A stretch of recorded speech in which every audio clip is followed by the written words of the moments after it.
Hey guys, welcome to Source Point. Myself Rishika and good morning to all of you. अभी हम लोग discuss करने वाले हैं इनसाइट आईएएस की क्विज जो कि हमारी अप्रैल मंथ की चल रही है। तो आज हमारी इंटरनेशनल रिलेशन भी कंप्लीट हो जाएगी। रेस्ट ऑफ द 10 क्वेश्चंस को अभी हम लोग डिस्कस करने वाले। तो लास्ट लेसन देखने के लिए और प्रीवियस लेसन देखने के लिए आपको मेरे चैनल को सब्सक्राइब करना होगा। प्लेलिस्ट में आकर आप लोग स्टार्टिंग से देख सकते हो। तो चलिए स्टार्ट करते हैं। आज जो क्वेश्चन आपको इंटरनेशनल रिलेशन में देखने को मिलेगी, कुछ टॉपिक आप लोग की यहाँ पे आपका सिमिलर देखने को मिलेगा जो कि हम लोग विजन आईएएस की मैगजीन भी डील कर रहे थे। और कल की इवनिंग में आपकी एक लेसन आई थी इंटरनेशनल रिलेशंस की, तो उसी से रिलेटेड भी क्वेश्चंस देखने को मिलेगा। तो चलिए देखते हैं। जिन लोगों ने वहाँ पे लेसन देख लिया होगा, आई होप कि आप लोग को यहाँ पे क्वेश्चन सॉल्व करने में कोई भी तरीके की प्रॉब्लम नहीं आएगी। तो चलिए स्टार्ट करते हैं। तो स्टार्ट करते हैं हम लोग फर्स्ट क्वेश्चन से, क्योंकि ये हमारी 11th क्वेश्चन है बट आज की ये फर्स्ट है। तो WHO से हम लोग यहाँ पे क्वेश्चंस देखने वाले हैं और WHO की बहुत ही अच्छी टॉपिक थी जो कि मैं डील की हूँ। तो मैं रिक्वेस्ट करती हूँ कि प्लीज़ देख लिया कीजिए विजन आईएएस की मैगजीन भी, क्योंकि जब आप लोग डिटेल में कुछ देख लेते हो और उसी टॉपिक से रिलेटेड क्वेश्चन यहाँ पे सॉल्व कर लेते हो तो आपका एक होल, आपको कहते हैं ना कि हॉलिस्टिक तरीके से आपकी जो है करंट अफेयर्स की यहाँ पे एक आपको पैकेज मिल रही है। साथ ही साथ आप लोग क्वेश्चंस भी सॉल्व कर रहे हो और सारी टॉपिक्स जो है मैं मंथली मैगजीन से आपको कवर करवा रही हूँ। तो इसके अलावा अगर आप लोग न्यूज़पेपर नहीं भी पढ़ रहे हो, कोई न्यूज़ नहीं भी देख रहे हो ना, तो एक प्रॉमिस आपको मैं दे सकती हूँ कि आपकी कोई भी टॉपिक्स यहाँ पे मिस आउट नहीं होगी। ओके, तो चलिए आप करेक्ट स्टेटमेंट आपको बतानी है। फर्स्ट है कि जो WHO है वो यहाँ पे इंटायरली फंड किया जाता है मेंबर कंट्रीज़ के द्वारा। तो मैं बताई थी, अब आपको यहाँ पे याद करना है कि क्या मैं वहाँ पे बताई थी। सेकंड है कि इंडिया जो है मेंबर स्टेट है WHO south east Asia region की। थर्ड है कि जो डिसीजन लिया जाता है कि कौन सी कंट्री यहाँ पे कितना फंड देंगे, तो ये सिचुएशन पे डिपेंड होता है उस कंट्री के। तो आपको यहाँ पे करेक्ट बताना है first and second, first and third, second and third, first second third. देखिए WHO जो यहाँ पे फंड किया जाता है इंटायरली यहाँ पे लिखा गया है कि मेंबर कंट्रीज़ के द्वारा किया जाता है, बट ऐसा नहीं है, क्योंकि हम लोग यहाँ पे डिस्कस किए थे कि WHO में जो फंडिंग सिस्टम है ये दो तरीके से होती है। एक जो है वो यहाँ पे असिस्ट कंट्रीब्यूशन होता है, सेकंड यहाँ पे आप लोग को देखने को मिलेगा कि वॉलेंट्री कंट्रीब्यूशन होता है। तो यहाँ पे ऐसा नहीं कि इंटायरली यहाँ पे मेंबर कंट्रीज ही करते हैं। वॉलेंट्री कंट्रीब्यूशन में आप लोग देखते हो कि डिफरेंट डिफरेंट ऑर्गेनाइजेशन भी है जो कि यहाँ पे कंट्रीब्यूट करती है। तो फर्स्ट स्टेटमेंट यहाँ पे इनकरेक्ट हो गया और जैसे ही आप फर्स्ट को एलिमिनेट करोगे आपका यहाँ पे आंसर आ गया, दैट इज सी ऑप्शन यहाँ पे बिल्कुल करेक्ट है। ओके, इंडिया जो है यहाँ पे मेंबर स्टेट है, तो ये भी ध्यान रखना है। बाकी रेस्ट ऑफ द इन्फॉर्मेशन आप लोग यहाँ से देख सकते हो। ये ग्राफ है, यहाँ पे बताया जा रहा है कि कॉन्ट्रीब्यूशंस आप लोग ओवरऑल देखो तो सबसे ज़्यादा कॉन्ट्रीब्यूशन यहाँ पे यूएस के द्वारा किया जाता है। फिर यहाँ पे गेट्स फाउंडेशन है, गावी अलायंस भी है, यूके है, जर्मनी है, फिर यहाँ पे वर्ल्ड बैंक के द्वारा भी है, यूरोपियन मिशन के द्वारा भी है। मेंबर स्टेट जो कि यहाँ पे 35% से ज़्यादा प्रोवाइड करती है, तो यहाँ पे आप लोग देख सकते हो कि $1.79 बिलियन तक का भी होता है। यूएस के द्वारा यहाँ पे 30% है, यूके के द्वारा यहाँ पे 16% है, जर्मनी के द्वारा यहाँ पे 12% है। ठीक है, इंडिया का बस यहाँ पे 1% है, ये भी ध्यान रखना है। अब आइए सेकंड क्वेश्चन की तरफ बढ़ते हैं। ये भी अगेन आप हमारी WHO के ऊपर ही है, तो आपका पूरी तरीके से यहाँ पर रिवीजन होने वाला है। करेक्ट स्टेटमेंट बताइएगा। फर्स्ट है कि WHO जो है एक स्पेशलाइज्ड एजेंसी है यूनाइटेड नेशन की जो कि रिस्पॉन्सिबल है इंटरनेशनल पब्लिक हेल्थ की। सेकंड है कि यहाँ पे टेक्निकल असिस्टेंस प्रोवाइड किया जाता है कंट्रीज़ को और एक इंटरनेशनल हेल्थ स्टैंडर्ड और गाइडलाइंस यहाँ पे सेट किया जाता है। थर्ड है कि जो WHA है, वर्ल्ड हेल्थ असेंबली है, यहाँ पे आप देखोगे कि रिप्रेजेंटेटिव है सारे मेंबर स्टेट से और ये एजेंसी की सुप्रीम डिसीजन मेकिंग बॉडी है। तो आपको करेक्ट बतानी है first and second, first and third, second and third, first second third. तो यहाँ पे अगर करेक्ट की बात करूँ तो यहाँ पे किसी स्टेटमेंट में कोई भी डाउट नहीं है, all of the above statements are correct, so the correct option is D. Okay, ये बिल्कुल सही है कि WHO जो है एक स्पेशलाइज्ड एजेंसी है यूनाइटेड नेशन की और यहाँ पे एक टेक्निकल असिस्टेंस प्रोवाइड किया जाता है और वर्ल्ड वाइड जो है इंटरनेशनल हेल्थ स्टैंडर्ड और गाइडलाइन यहाँ पे दिया जाता है। साथ ही WHA है यानी कि वर्ल्ड हेल्थ असेंबली है जहाँ पे सारे मेंबर स्टेट के रिप्रेजेंटेटिव होते हैं और यहाँ पे एक अच्छा खासा डिसीजन लिया जाता है, यानी कि कोई भी अगर डिजीज़ वगैरह आती है तो उससे रिलेटेड जो है यहाँ पे आपका डिसीजन लिया जाता है। तो ये भी ध्यान रखना है। WHO का जो इस्टेब्लिशमेंट हुआ था वो 7 अप्रैल यहाँ पे 1948 में हुआ था और इसी को हम लोग वर्ल्ड हेल्थ डे जैसा यहाँ पे सेलिब्रेट करते हैं, ये भी ध्यान रखना है। ये जो एजेंसी है ये पार्ट है यूनाइटेड नेशन की जो सस्टेनेबल डेवलपमेंट ग्रुप है उसकी ये पार्ट भी है, तो ये सारी चीज़ भी आपको ध्यान रखना है। Coming to the third question, ये है ओपेक प्लस। ओपेक तो आप लोग जानते होंगे, but what is OPEC plus, इसके बारे में देख लेते हैं। फर्स्ट है कि ओपेक प्लस जो है ये group of oil producing nation है और इंटायरली यहाँ पे नॉन ओपेक मेंबर से बनी हुई है और साथ ही साथ यहाँ पे रशिया भी है। सेकंड है कि जो एम है ओपेक प्लस का वो यहाँ पे है कि जो प्रोडक्शन रिस्ट्रिक्शंस लगाया जाता है जब मार्केट फॉल होती है तो उसी को रिवाइव करने के लिए यहाँ पे लाया गया। तो आपको करेक्ट बतानी है first statement, first only, second only, both या फिर नीदर। तो यहाँ पे फर्स्ट स्टेटमेंट आप लोग देख सकते हो कि ये एब्सोल्युटली इनकरेक्ट है। ओपेक प्लस के बारे में अभी हम लोग डिटेल देखने वाले हैं, लेकिन हाँ इसकी एम बिल्कुल करेक्ट है। सो हमारे यहाँ पे बी ऑप्शन करेक्ट हो जाएगी। अब देखते हैं कि ओपेक प्लस है क्या। ओपेक प्लस में आप देखोगे कि जो यहाँ पे क्रूड प्रोड्यूसर्स है उसके अलायंस है, और वो यहाँ पे करेक्शंस लेगी कि जो भी यहाँ पे ऑयल मार्केट यानी कि ऑयल मार्केट में जो सप्लाई हो रहा है उसी को करेक्ट करने के लिए 2017 से ये लाया गया है। ओपेक प्लस की आप कंट्रीज आप देख सकते हो, इसमें Azerbaijan, Bahrain, Brunei, Kazakhstan, Malaysia, Mexico, ओमन, रशिया, साउथ सूडान और सूडान है। तो इतने सारे कंट्रीज है, तो इसको भी ध्यान में रखना है। इनकी गोल्स क्या है। ओपेक और नॉन ओपेक जो प्रोड्यूसर्स है ना, फर्स्ट ये एक अलायंस फॉर्म किए थे और 2006 में अल्जेरिया में ये मिले भी थे। इनका एक ही एम है कि जो रेस्ट्रिक्शन देखने को मिलता है, यानी कि जो फॉलिंग मार्केट हो जाती है, जब यहाँ पे क्रूड ऑयल की मार्केट आपकी डाउन होने लगती है तो उस समय बहुत सारी आपका रेस्ट्रिक्शन लग जाता है प्रोडक्शन पे, तो उसको यहाँ पे जो है आपका इसको काउंटर करने के लिए इस तरीके का आपका जो है ओपेक प्लस लाया गया है। Okay, coming to the fourth question, sorry यहाँ पे आपका करेक्ट बतानी है। फर्स्ट है कि इंडिया जो है वो यहाँ पे यूनाइटेड नेशन के मेंबर बने थे आफ्टर इंडिपेंडेंस, जब हम लोग ब्रिटिश राज से इंडिपेंडेंस ले लिए थे, इवन यहाँ पे 1947 कहा जा रहा है। सेकंड है कि विजया लक्ष्मी पंडित है जो कि यहाँ पे फर्स्ट वुमेन प्रेसिडेंट थी यूनाइटेड नेशन जनरल असेंबली की। थर्ड है यहाँ पे स्टेटमेंट कि United nation general security council जो है ये सिर्फ आपका यूनाइटेड नेशन का बॉडी है जो कि यहाँ पे अथॉरिटी है कि बाइंडिंग रेजोल्यूशन इशू करे, वो भी मेंबर स्टेट को। तो आपको बताना है कि यहाँ पे करेक्ट स्टेटमेंट कौन सी है। तो पहली स्टेटमेंट आप लोग देख लीजिए, ये पता होना चाहिए कि हम लोग यूनाइटेड नेशन के मेंबर कब बने थे। तो हम लोग इंडिपेंडेंस के बाद नहीं बने थे, हम लोग 2 साल पहले 1945 में ही हम लोग यहाँ पे मेंबर बन चुके थे। तो फर्स्ट स्टेटमेंट हमारी इनकरेक्ट हो गई, तो इससे हमारी डायरेक्टली आंसर आ गई जो कि सी ऑप्शन यहाँ पे करेक्ट है। इट मीन्स कि फर्स्ट यहाँ पे प्रेसिडेंट वुमेन प्रेसिडेंट कौन थी यूनाइटेड नेशन जनरल असेंबली का, तो यहाँ पे है विजया लक्ष्मी पंडित। ठीक है, तो ये ध्यान रखना है। इंडिया यहाँ पे फाउंडिंग मेंबर है और कब से है, तो 1945 से ही। यूएनएससी का आप देखोगे कि ये सिर्फ ओनली यूनाइटेड नेशन की बॉडी है जिसमें अथॉरिटी आप देखोगे कि बाइंडिंग रेजोल्यूशन यहाँ पे इशू करना है, वो भी मेंबर स्टेट को। तो ये सारी पॉइंट आप लोग को याद रखना है। Coming to the next question, यहाँ पे हम लोग बात करेंगे इंडियन ओशन कमीशन के बारे में। तो बहुत ही ज़्यादा न्यूज़ में थी, तो इसके बारे में देख लेते हैं करेक्ट कौन सी है। फर्स्ट है कि जो इंडियन ओशन कमीशन है ये एक इंटर गवर्नमेंटल ऑर्गेनाइजेशन है जो कि अफ्रीकन इंडियन ओशन नेशन को लिंक करती है। सेकंड है कि चाइना और इंडिया जो है वो ऑब्जर्वर है इंडियन ओशन कमीशन में। थर्ड है कि जो इंडियन ओशन कमीशन है वो यहाँ पे नंबर ऑफ जो रिलीजन और नेशनल कंजर्वेशन है उसको फंड करती है, और अल्टरनेटिव लाइवलीहुड भी प्रोजेक्ट को, वो भी कैसे, तो रीजनल प्रोग्राम जो कि sustainable management of the coastal zone जो कि यहाँ पे इंडियन ओशन के कंट्रीज़ की है। तो इस तरीके से बताना है कि क्या इसमें सही है, first and second, first and third, second and third, first second third. तो यहाँ पे मुझे कोई भी स्टेटमेंट में किसी भी तरीके की ऐसी कोई गलत नहीं दिख रही है, सारी स्टेटमेंट बिल्कुल करेक्ट है। यहाँ पे अफ्रीकन इंडियन ओशन नेशन को ही लिंक करती है। आइए आगे देखते हैं कि कौन कौन से यहाँ पे मेंबर कंट्री है, और इंडिया और चाइना इसके मेंबर कंट्री नहीं है लेकिन ऑब्जर्वर है। ऑब्जर्वर कहने का क्या मतलब है कि जब भी यहाँ पे इंडियन ओशन कमीशन का मीटिंग होगा तो ये दोनों जाकर उस मीटिंग को पार्टिसिपेट कर सकते हैं, वहाँ पे मीटिंग अटेंड कर सकते हैं, लेकिन वहाँ पे वोट नहीं दे सकते। किसी भी बात पर जो वोट देने का फंडा होता है तो वोट नहीं दे सकते। So all of the statements are correct, so the correct option is T. यहाँ पे आप लोग देख सकते हो कि कौन कौन सी नेशन है। तो यहाँ पे सिर्फ आइलैंड नेशन है, 5 आइलैंड नेशन है, जैसे कि कोमोरोस, मडागास्कर, मॉरिशस, रियूनियन और सेचेल्स है, जो कि आपको अफ्रीकन वाले जो कॉन्टिनेंट है ना उसी के बगल में आपको देखने को मिलेगा।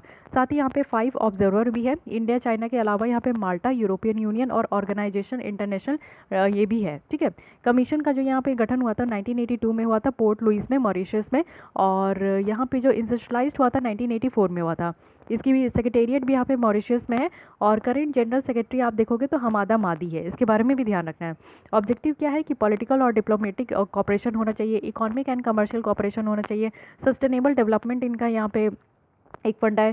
साथ ही जो रीजनल कल्चर आइडेंटिटी है उसको स्ट्रेंथन करना है, कल्चर, साइंटिफिक, टेक्निकल और एजुकेशनल और जुडिशियल फील्ड में कॉपरेट करना है। तो ये सारी यहाँ की बात है, आपको ध्यान रखनी है। Coming to the next question, that is 6। यहाँ पे बात करेंगे डिफरेंट स्टेटमेंट है, आपको करेक्ट बताना है। फर्स्ट है कि टास्केंट यहाँ पे जो डिक्लेरेशन है ये एक पीस एग्रीमेंट है इंडिया और चाइना के बीच में, जो कि आपका साइन किया गया था सीनो इंडिया वॉर जो 1962 की हुई थी उसके बाद। सेकंड है कि इंडस वाटर ट्रीटी जो है ये सिर्फ ओनली यहाँ पे स्टैंड है जहाँ पे इंडिया और पाकिस्तान को यहाँ पे थर्ड पार्टी अलाउ किया जाता है कि थर्ड पार्टी इस इशूज़ को रिजॉल्व करने के लिए हेल्प कर सकते हैं। थर्ड है कि यहाँ पे शिमला एग्रीमेंट जो है वो इंडिया और पाकिस्तान के बीच में साइन किया गया था जिसको यहाँ पे फॉलो किया जाता है बांग्लादेश लिबरेशन वॉर 1971 में। तो आपको ये तीनों जो है बहुत मेन मुद्दा है इंडिया के साथ, तो ये तीनों के बारे में आप लोग ऑब्वियस सुने होंगे, पढ़े होंगे, तो ये भी आपको बताना है। अब यहाँ पे सेकंड स्टेटमेंट आप लोग देख सकते हो कि इंडस वाटर ट्रीटी सिर्फ ओनली स्टैंड है जहाँ पे यहाँ पे थर्ड पार्टी में पार्टी को अलाउ किया जाता है। ऐसा आप लोग को लगता है कि इस ट्रीटी में आपका थर्ड पार्टी को अलाउ किया जाता है? बिल्कुल भी नहीं। तो इस स्टेटमेंट को आप लोग एलिमिनेट कर सकते हो। अब यहाँ से पता चल गया कि थर्ड तो बिल्कुल करेक्ट है। शिमला एग्रीमेंट जो है इंडिया और पाकिस्तान के ही बीच में 1971 के वॉर के बाद यहाँ पे आपका लाया गया था। फर्स्ट स्टेटमेंट अगर आप लोग देखोगे तो ये ताशकेंट डिक्लेरेशन एक पीस एग्रीमेंट है, वो भी इंडिया और चाइना के बाद। और ये कब साइन किया गया था? तो सीनो इंडियन वॉर जो 1962 की हुई थी उसके बाद। तो आपको बताना है कि करेक्ट कौन सी है। तो यहाँ पे अगर करेक्ट की बात करूँ तो सिर्फ यहाँ पे थर्ड स्टेटमेंट करेक्ट है, सो यहाँ पे सी इज़ द करेक्ट ऑप्शन। आइए डिटेल देखते हैं।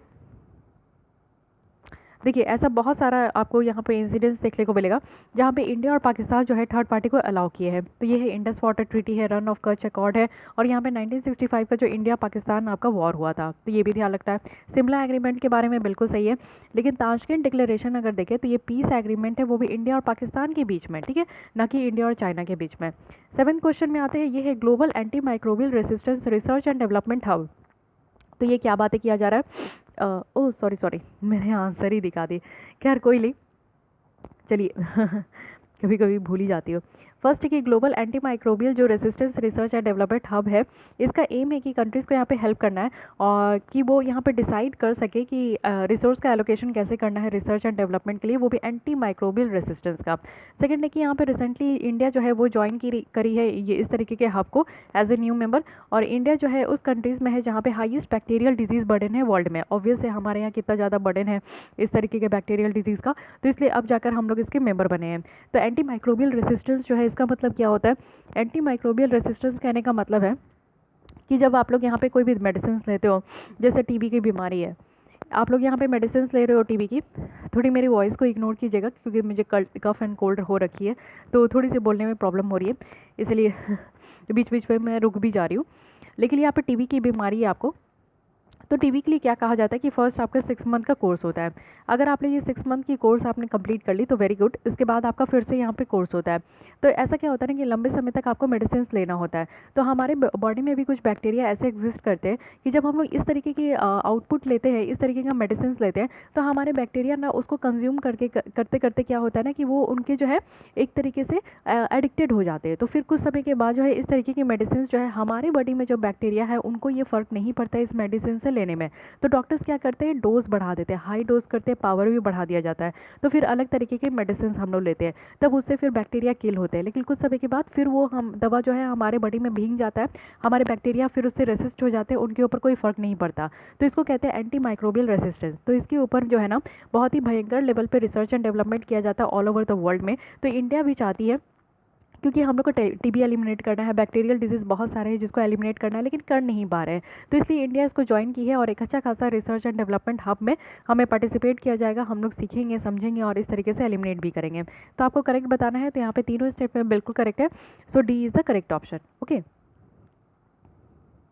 अब आते हैं 8 क्वेश्चन में। यहाँ पे है G7 कंट्रीज़ के बारे में, वेरी इंपॉर्टेंट। आप लोगों को ये पता है कि अभी न्यूज़ में क्यों थी, इसको बढ़ाने की बात की जा रही है, तो इसके बारे में आपको बेसिक पता होना चाहिए। ग्रुप ऑफ 7 है जो कि international intergovernmental economic organisation है, जिसमें कि 7 लार्जेस्ट IMF यहाँ पर डिस्क्राइब एडवांस इकॉनमी है हमारे इंडिया के वर्ल्ड के। सेकंड है कि इंडिया को इनवाइट किया गया था नॉन मेंबर कंट्री के जैसा, वो भी 2019 की जो G7 समिट है। थर्ड है कि कनाडा, फ्रांस, जापान और चाइना यहाँ पे मेंबर है G7 के। तो आपको बताना है कि करेक्ट कौन सी है, थोड़ा सा भी दिमाग लगाइएगा तो आप यहाँ पे करेक्ट ऑप्शन तक आ जाइएगा। थर्ड स्टेटमेंट में आते चाइना, यहाँ पे कहा जा रहा है कि ये इसके मेंबर है। G7 में चाइना मेंबर है कि नहीं है ये आपको पता होना चाहिए, बिल्कुल नहीं है। जैसे ही आप लोग थर्ड स्टेटमेंट को एलिमिनेट करोगे आप यहाँ पे आंसर तक पहुँच जाओगे, इट्स सो सिंपल है कि नहीं। तो G7 में आप लोग देख लो कि कौन कौन से यहाँ पे मेंबर है। 7 कंट्रीज़ है जो कि यहाँ पे वर्ल्ड वाइड बहुत ही ज़्यादा इकोनॉमिक तगड़े वाले हैं, Canada, France, Germany, Italy, Japan, UK और US है, ठीक है। या इसका जो यहाँ पे आपका गठन हुआ था ये G8 जैसा इसको बनाया गया था 1975 में, लेकिन यहाँ पे G7 बाद में कर दिया गया रशिया को यहाँ पे निकाल कर, ठीक है। तो अब आते हैं 9th क्वेश्चन में।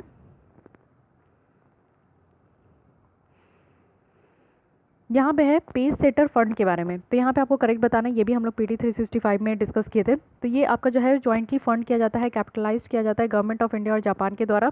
सेकंड है कि अर्ली स्टेज ग्रांट यहाँ पे फंड किया जाता है जिसके थ्रू कमर्शियलाइज हो सके जो भी innovative of grid clean energy product है। तो आपको बताना है कि यहाँ पे करेक्ट कौन सी है, फर्स्ट ओनली, सेकंड ओनली, या फिर बोथ, या फिर नीदर। तो यहाँ पे अगर मैं करेक्ट की बात करूँ तो यहाँ पे करेक्ट सिर्फ हमारी बी है, ठीक है, बी ऑप्शन यहाँ पे सही है। सेकंड स्टेटमेंट करेक्ट है। फर्स्ट स्टेटमेंट क्यों इनकरेक्ट है, क्योंकि ये ministry of new and renewable energy का है जो कि यहाँ पे 4 प्रोजेक्ट लेकर आई है, वो भी किसके लिए, second round of page setter fund programme के लिए।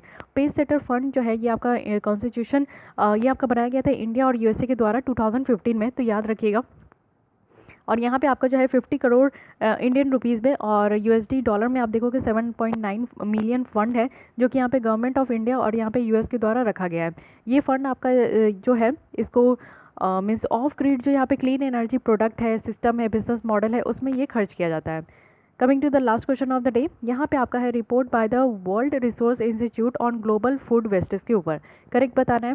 फर्स्ट स्टेटमेंट है कि इनके द्वारा ये कहा गया है कि हर एक साल जो है हाफ ऑफ द फूड यहाँ पे बिना खाए हुए वेस्ट हो जाता है। सेकंड है कि जो बिना खाए हुए फूड है वो रिस्पॉन्सिबल है कि यहाँ पे प्लांट की जो वार्मिंग ग्रीन हाउस गैस है वो इमिट होती है एटमॉस्फेयर में। थर्ड है कि सीरियल्स जो कि यहाँ पे फूड ग्रुप है वो यहाँ पे मैक्सिमम वेस्टेज फेस करते हैं। तो आपको यहाँ पे करेक्ट बताना है first and second, second only, second and third, first second third. तो आप लोग सोच सकते हो कि ऐसा कभी हो सकता है कि जितना हमारे यहाँ प्रोडक्शन होता है उसका हाफ ऑफ द फूड ही वेस्ट हो जाए। तो ये थोड़ा सा एक मैक्सिमम लेवल पे, अल्टीमेट लेवल पे नहीं लग रहा है। फर्स्ट स्टेटमेंट हमारी इनकरेक्ट है। सेकंड यहाँ पे आप लोग देख सकते हो कि बिल्कुल करेक्ट है। जो अनईटेन फूड होता है ना वो रिस्पॉन्सिबल है कि यहाँ पे वार्मिंग कर सके, ग्रीन हाउस गैसेस इमिट करती है वो भी एटमॉस्फेयर में, तो सेकंड करेक्ट है। थर्ड यहाँ पे आप लोग देखो कि सीरियल से ऐसा कहा जा रहा है कि सबसे मैक्सिमम वेस्टेज यहाँ पे निकलता है, तो बिल्कुल इनकरेक्ट है। फर्स्ट और थर्ड इनकरेक्ट है, सो हमारी करेक्ट ऑप्शन यहाँ पे बी हो गई, ठीक है। एक न्यू रिपोर्ट है वर्ल्ड रिसोर्स इंस्टीट्यूट के द्वारा, इनके द्वारा ये कहा गया कि जो नियरली 1/3 है फूड का जो कि वेस्ट होता है हर एक साल, और ये ग्लोबल इकोनॉमी का आप देख सकते हो कि $940 बिलियन तक का भी है। ये अनइटेन जो फूड है ये रिस्पॉन्सिबल है कि किस तरीके से 8% जो प्लानट की यहाँ पे प्लांट मैं बोल रही हूँ, प्लानट की जो वार्मिंग ग्रीन हाउस गैसेज है वो इसके लिए रिस्पॉन्सिबल है। तो आप लोग समझ सकते हो कि बहुत ही लार्ज नंबर पे ये आपका रिस्पॉन्सिबल हो चुका है। अगर हम लोग यहाँ पे फूड एंड एग्रीकल्चर ऑर्गेनाइजेशन जो कि यूनाइटेड नेशन की है उसके डेटा के हिसाब से देखें तो ये रिपोर्ट जो है ना यहाँ पे बताया जा रहा है कि जो रूट्स और ट्यूबर्स है फूड ग्रुप्स की वो यहाँ पे जो है मैक्सिमम वेस्टेज यहाँ पे फेस करती है। तो ऐसा नहीं है कि सीरियल्स यहाँ पे मैक्सिमम वेस्टेज यहाँ पे फेस करती है, तो आपको पता होना चाहिए कि सबसे ज़्यादा कचरा किससे निकलता है, ठीक है। तो गाइस हमारे यहाँ पे 10 क्वेश्चंस जो है वो आपकी कंप्लीट हो गई। यहाँ पे भी एक ग्राफ है, आप लोग देख सकते हो कि यहाँ पे सबसे ज़्यादा जो है कचरा किससे निकलता है, तो फूड्स एंड ट्यूबर्स है, उसके बाद फ्रूट्स एंड वेजिटेबल्स है, सीरियल्स है, फिश एंड सी फूड है, मीट है, मिल्क है और ऑयल सीड्स एंड पल्स है। क्या पता इसको डिक्रीजिंग ऑर्डर में आपका सजाने के लिए आ जाए, तो ये भी आप लोग को ध्यान रखना है, ठीक है। तो आज हमारी 10 क्वेश्चन कंप्लीट हो गई। आई एम सॉरी आप लोग को थोड़ा सा इरिटेट लग रहा होगा मेरा वॉइस, बट शाम में कल थोड़ा बहुत ठीक था, अभी तो और भी ज़्यादा ख़राब हो गया, इसलिए आज वीडियो थोड़ी लेट भी आएगी। मैं कोशिश कर रही हूँ तब से, गार्गिल वगैरह की हूँ, बट फिर भी वॉइस पूरी क्लियर नहीं निकल पा रही है। पता नहीं क्या हो गया, मुझे तो डर लग रहा है कि कल परसों आपकी अभी शाम में आपकी लेसन आ पाएगी कि नहीं आ पाएगी, लेकिन मैं अपने तरफ से बेटर कोशिश करूँगी कि मैं लेसन लेकर आ पाऊँ।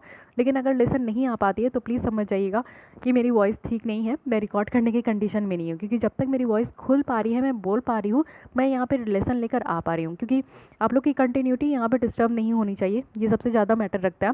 थोड़ा बहुत तो आप लोग भी एडजस्ट कर लोगे, डेली मेरी वॉइस नॉर्मल सुनते ही हो, 1-2 दिन एडजस्ट तो आप लोग भी कर सकते हो, I can understand that. But फिर भी अगर मैं बोल ही नहीं पाऊँ तो फिर मैं लेसन कैसे लेकर आऊँ, है ना, ये वाली प्रॉब्लम हो जाती है। तो अगर इवनिंग में लेसन नहीं आती है तो मैं आप लोग को नोटिफाई कर दूँगी टेलीग्राम में, और मैक्सिमम आप लोग देखोगे कि 9-10 बजे तक आ जाती है, अगर मैं डिले भी हो जाती हूँ, लेकिन कोशिश करूँगी कि उससे पहले मैं आप लोग को प्रोवाइड कर दूँ, ओके। तो आज के लिए बस इतना ही। अगर आप लोग को अच्छी लगी लेसन, हेल्पफुल लगी, तो लाइक एंड सब्सक्राइब कर दीजिए। साथ ही फिर भी कोई डाउट, कोई सजेशन है तो आप लोग कमेंट कर सकते हैं। Thank you.